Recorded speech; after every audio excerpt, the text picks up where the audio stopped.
some questions here. Anyone figure out why an ex is an ex? I mean, I see these friends of mine that they get in knockout, drag out fights with their wives, girlfriends. They get arrested for domestic violence, and they still take them back. They wind up spending thousands of dollars on a domestic violence beef, and they still take them back. They still go back with them. Does that make sense? The way I look at it, if my significant other had my ass arrested, I would not take them back. Plain and simple. That's it. I mean, exes are exes for a reason. Like Hannah's mom, she's an ex for a reason. She has no heart. She's heartless, to be honest with you. I mean, I remember when I broke up with her, I basically, the exact words out of her mouth was, I can find someone to be a better dad to Hannah than you. Well, it's now 13 years going on 14, and it kind of backfired on her dumb ass, because Hannah's closer to me than she is to her at times. She does stupid things, like threatens to take me back to court for this and that. She's yet to do it, because she knows that if she takes me back to court, court's going to find out that she makes almost 10 times more money than I do being a charge nurse at St. Joe's than I make working where I work. She can do whatever she wants. It ain't going to help her one bit. I mean, she knows better, because she'll wind up paying me child support at the time I have Hannah. So, it's just, I don't understand it. The other thing is, I work for an employer that's a shitty employer, I'm being honest with you. They took our vacation time away from us. I was on FMLA. I don't know how much FMLA I took, but they keep the records, mind you. I go back to work after I took 2 weeks off to have surgery on my back and my neck, because short-term disability said I had to be out 14 days before they could start a claim. And all of a sudden, boom, I'm hit with write-ups for being absent. And it's like, whoa, back up a minute. And their exact words is, well, you should know how much time off you have. Well, how in the hell do I know how much time I have off if they keep the fucking records? They're unbelievable. Just like last May, I had trouble with Cox in my Wells Fargo account. They took money they shouldn't have taken. Wells Fargo paid it, overdrew the account.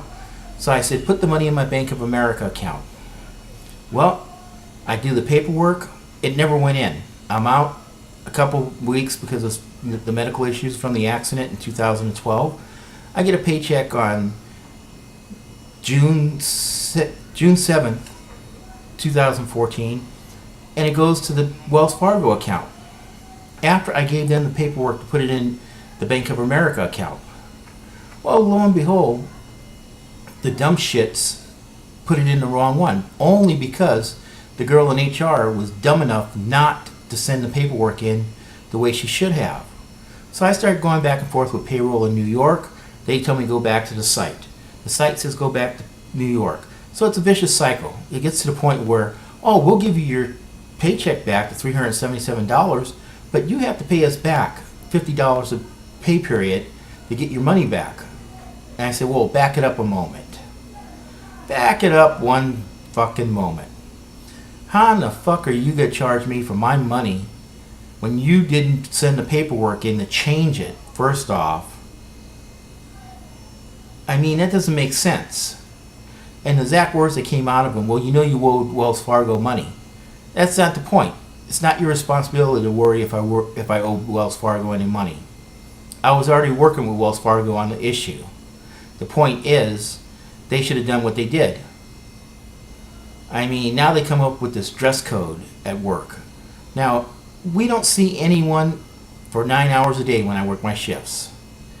They want us to wear a collared shirt, and they're not going to enforce it. They want our fellow employees to enforce it.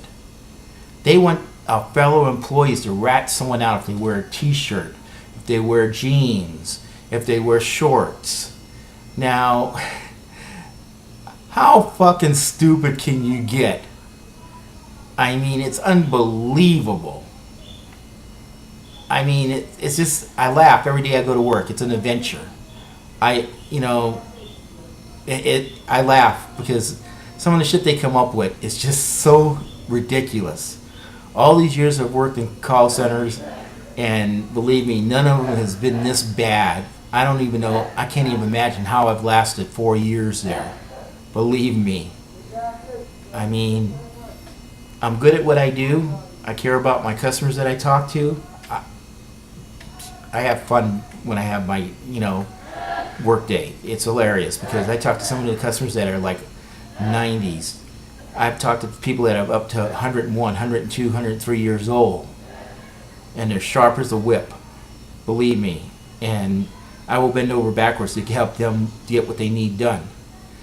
But my employer is a joke and a half. Believe me. They'll come up with a dress code that they won't enforce, but they want your employees to enforce. That's really great.